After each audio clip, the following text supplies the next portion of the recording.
देखो बेटा, आज हमारा नया टॉपिक है फ्यूचर परफेक्ट टेंस, जिसकी हिंदी होती है पूर्ण भविष्य काल। और आज हम लोग सीखेंगे असर्टिव सेंटेंस को। तो बेटा, सबसे पहले हमें जानना है कि कैसे हम पहचानेंगे कि वाक्य हमारा फ्यूचर परफेक्ट टेंस का है। तो पहचान नोट करो। जिन हिंदी वाक्यों के अंत में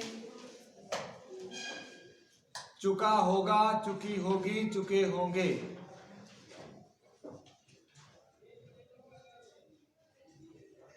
आदि शब्द हों,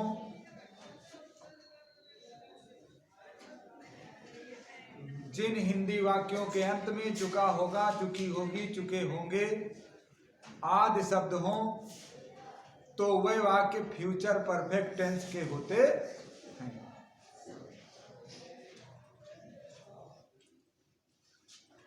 अब हमें जानना है बच्चा इस वाक्य की सहायक क्रिया।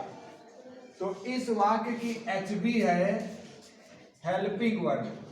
कोई पूछे फ्यूचर परफेक्ट टेंस की सहायक क्रिया, तो विल हैव और शैल हैव बताना। विल हैव और शैल हैव बताना। कोई पूछे क्रिया की किस फॉर्म का यूज होता है, तो मेन वर्ब की यानी एमबी की थर्ड फॉर्म का यूज किया जाता है। एमबी की थर्ड फॉर्म का यूज किया जाता है। इतनी बात समझ में आई?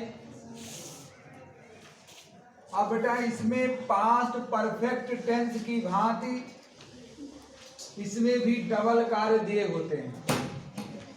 डबल कार्य दिए होते हैं जो पूर्व शब्द से जुड़ा होता है। देखिए, दिया गया है कि मेरे आने से पूर्व वह स्कूल जा चुकी होगी।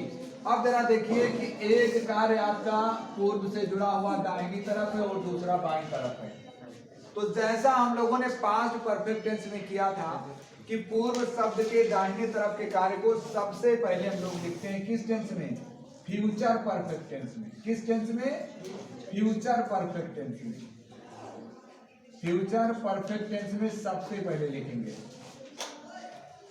उसके बाद बेटा पूर्व शब्द की अंग्रेजी लगाने के बाद बिफोर और बाएं तरफ के कार्य को लिखेंगे प्रेजेंट इंडेफिनिट टेंस में। प्रेजेंट इंडेफिनिट टेंस में यानी कर्ता और क्रिया लगाने के बाद हमें कर्ता अनुसार क्रिया में एस का प्रयोग करना होगा।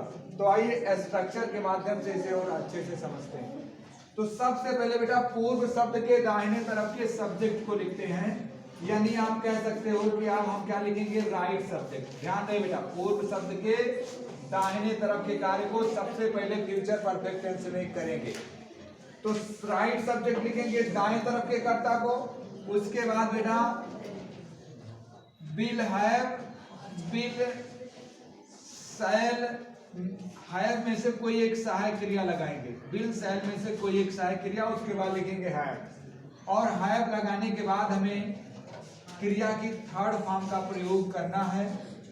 और उसके बाद हमें लिखना है बेटा ऑब्जेक्ट, कर्म लिखना है। उसके बाद हमें लगाना है अदर वर्ड। अदर वर्ड लगाने के बाद बेटा अगर दाहिने तरफ के कार्य में कोई भी शब्द नहीं रहते हैं तो उसके बाद हम लिखते हैं बेटा पूर्व या पहले शब्द की अंग्रेजी बिफोर लगाते हैं। उसके बाद हम लिखते हैं लेफ्ट सब्जेक्ट, यानी बाएं तरफ के कार्य के सब्जेक्ट को लगाते हैं, यानी लेफ्ट सब्जेक्ट आप कह सकते हो कि बाएं तरफ का सब्जेक्ट यानी कर्ता समझने हेतु।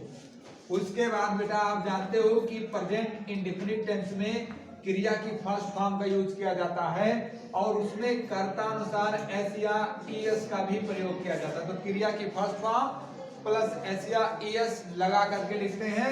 उसके बाद बेटा लिखते हैं ऑब्जेक्ट और उसके बाद लिखते हैं अदर वर्ड और उसके बाद लगाते हैं फुल स्टॉप। बेटा ध्यान रहे कि जिन जिन कर्ताओं के साथ हमने प्रेजेंट इंडेफिनिट टेंस में एस या एस का यूज किया था उन्हीं कर्ताओं के साथ इसमें भी एस या एस का यूज करेंगे। यानी कि आई, बी, यू, देव बहुवचन कर्ता के साथ हमें केवल वर्ब की फर्स्ट फॉर्म लगानी है, उसमें एस या एस का यूज बिल्कुल नहीं करना है। और उसके बाद जब सब्जेक्ट हमारे ही, सी, इट वा एक वचन हो, तब हमें क्रिया की पहली अवस्था में एस या एस का प्रयोग करना है। तो मुझे लगता है क्लियर हो गया होगा। आओ एग्जाम्पल के माध्यम से इसे और अच्छे समझते हैं। अब जरा देखिए, जैसा कि मैंने कहा पूर्व शब्द के दाहिने तरफ के कार्य को सबसे पहले लिखते हैं फ्यूचर परफेक्ट टेंस में, यानी कि सब्जेक्ट प्लस विल हैव या शैल हैव लगा के क्रिया की थर्ड फॉर्म में।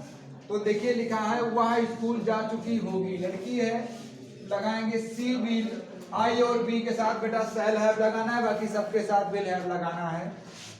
तो she will have gone to school,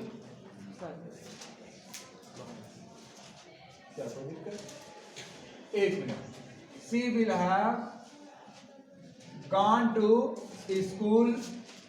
अब कुछ बचा इधर, अदर वर्ड में कुछ नहीं है। अब हमें पूर्व शब्द की अंग्रेजी लगानी है बिफोर। अब देखिए इसमें भी हिंदी में लिखा है रिलेटिव केस, संबंध कारक प्रोनाउन, लेकिन फिर हम क्या लगाएंगे, सब्जेक्टिव केस यानी कर्ता कारक लगाएंगे इसका। तो before I come, before I कम क्रिया की फर्स्ट फॉर्म का यूज किया। और जरा देखिए, उसके घर जाने से पूर्व राम चाय पी चुका होगा। अब जरा देखिए, राम चाय पी चुका होगा, राम एक वचन है, आई और पी के साथ हमें शैल लगाना है, शैल है, बाकी सबके साथ विल है। तो Ram will have taken T, Ram will have taken T. अब कुछ बच रहा है, कुछ नहीं बच रहा। चाय पीना के लिए बेटा ड्रिंक का यूज नहीं करते, टेक या हैव का यूज करते हैं। और उसके बाद लिखेंगे बिफोर, बिफोर उसके, उसके के लिए हम क्या लगाएंगे, बिफोर ही। अब बेटा यहाँ ही आया है तो ही के साथ हमें क्या लगाना होगा क्रिया में, es. Before he goes to house, घर है बेटा, before he goes to the house भी आप लगा सकते हो, कोई समस्या नहीं है। उसके बाद गाना गाने से पहले मैं उसे देख चुका हूंगा। अब जरा देखिए, जब मैंने कहा था कि सब्जेक्ट एक ही तरफ दिया हो तो दूसरी तरफ भी वही सब्जेक्ट लगाया जाता है। मैं उसे देख चुका हूंगा।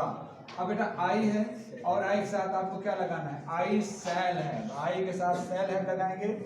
आई shall have seen to him, I shall have seen to him before.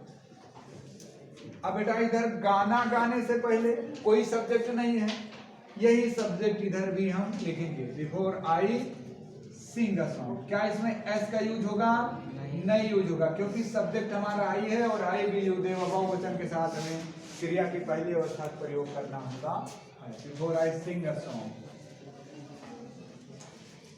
उसके बाद राम के सोने से पूर्व डॉक्टर घर पहुंच चुका होगा। तो लिखेंगे doctor will have reach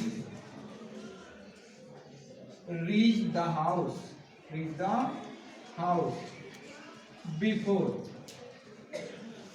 before Ram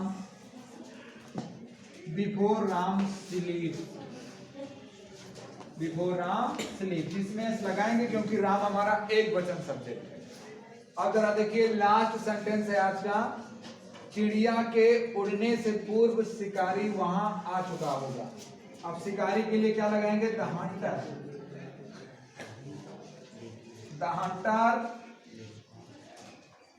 will have come came come इसका रूप होता है, तो लास्ट फॉर्म भी COME होगा, come. The hunter will have come, वहां come there before the bird. बेटा चिड़िया की बात है, एक चिड़िया की बात है, बिफोर द बर्ड फ्लाई है। इसमें वाई को आई में चेंज करके ES का प्रयोग किया है, बिफोर द बर्ड फ्लाई। इस प्रकार से हम लोगों ने फ्यूचर परफेक्ट टेंस को सीख लिया है।